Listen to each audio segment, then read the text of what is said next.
नमस्कार मित्रांनो, स्वागत आहे तुमचं आपल्या हक्काच्या चॅनल फन फिल्मी मराठीमध्ये. आज आपण रिव्हिजिट करणार आहोत एक जुना मराठी चित्रपट. त्याचं नाव आहे एक डाव भुताचा.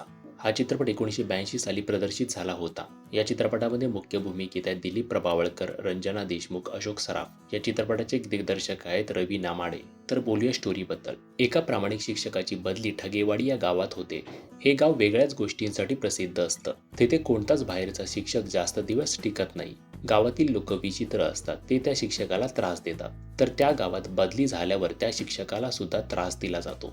एके दिवशी त्याला मध्यरात्री त्याच्या घरातून बाहेर काढलं जातं. त्या रात्री तो एका प्राचीन वाड्याबाहेर झोपतो. पण तिथे तो वाडा त्याला आकर्षित करतो. वाड्यात गेल्यावर त्याची ओळख खंडोजी फर्जंद या भूताशी होते. खंडोजी फर्जंद हे महाराजांच्या काळातील एक मावळे होते. तर ते भूत फक्त त्या शिक्षकालाच म्हणजे मास्तराला दिसत. मग पुढे मास्तर आणि खंडोजी मिळून गावातील लोकांना कसे वठणीवर आणतात हे पाहण्यासाठी तुम्हाला हा चित्रपट बघावा लागेल.